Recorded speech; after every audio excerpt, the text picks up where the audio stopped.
Humpty Dumpty. How old did you say you were? Alice made a short calculation and said, 7 years and 6 months.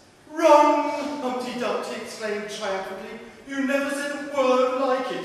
You never said anything about your age at all. I thought you meant to ask me how old I was, Alice explained. If I'd meant that, I'd have said it, said Humpty Dumpty. 7 years and 6 months, an uncomfortable sort of age. Now, if you'd asked my advice, I'd have said, leave off at 7, but it's too late now. I never ask advice about growing, Alice said indignantly. Too proud? The other inquired.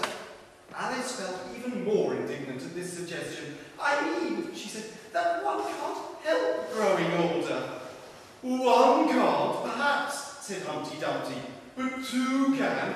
With proper assistance, you might have left off at 7. 1 can't, but 2 can. I've often thought about it. One can't stop growing older when one's 7. Childhood passes, and soon enough you are my age. But can 2 stop it? Yes, they can. 2 did stop it. 2 of us, that strange Mr. Dodgson and I. Thanks to us, you think of Alice like this. Come here, child. Alice?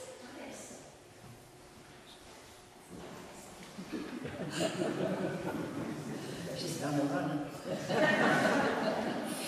You think of her as blonde, the way the cartoonist Mr. Tenniel drew me, and not dark-haired, as I have always been.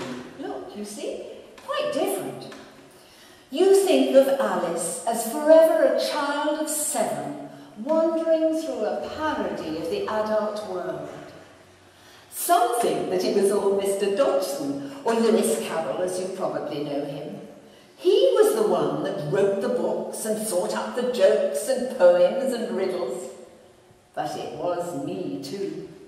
If I hadn't ignored him and kept on and on asking him for a copy to read, the Alice books would never have been written down at all. And if it hadn't been for the Alice books, Lewis Carroll would be long forgotten. We too did it.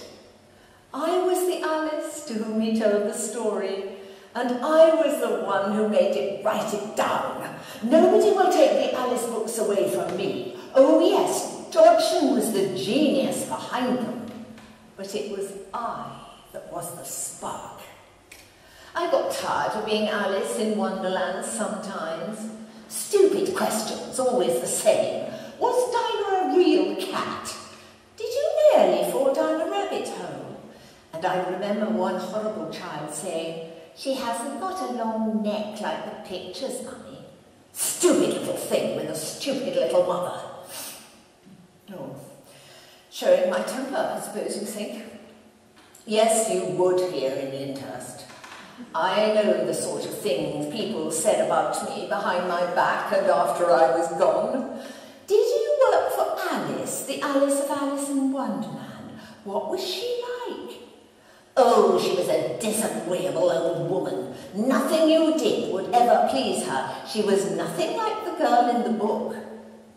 Well, I had standards, and I had spirit, and I was not one to be pushed around, especially by my servants. Dodgson saw that, and put it in the book as well as a few remarks about my temper. I've got something important to say to you. What is it? Keep your temper, said the caterpillar. That bit in the book always annoyed me. We've got back to the books. It always goes back to Mr. Dodgson and his books. And I only knew him for 3 or 4 years as a child. I had a whole life apart from him. I was beautiful and I was clever. Prince Leopold, Queen Victoria's youngest son, was one of my admirers. Ruskin, the famous artist, complimented me on my painting. I kept Lyndhurst as an important centre for people of culture for almost half a century. But now I'm remembered for the books. Perhaps it's natural. People only really remember genius, and I was touched by the genius of Lewis Carroll for a few years. I was lucky. Or I suppose I was. It's late. There's a long tale to tell, and you've hardly begun it. Well, it's complicated. What do you suggest?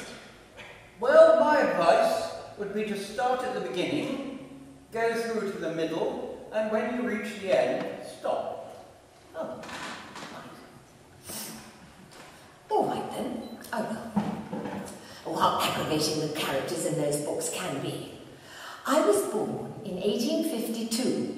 Queen Victoria was on the throne, and the British Empire was the biggest empire the world had ever seen and the most powerful. It was a privilege to be part of it. It was families like mine that made the empire. My father was the sort of man who had made it possible.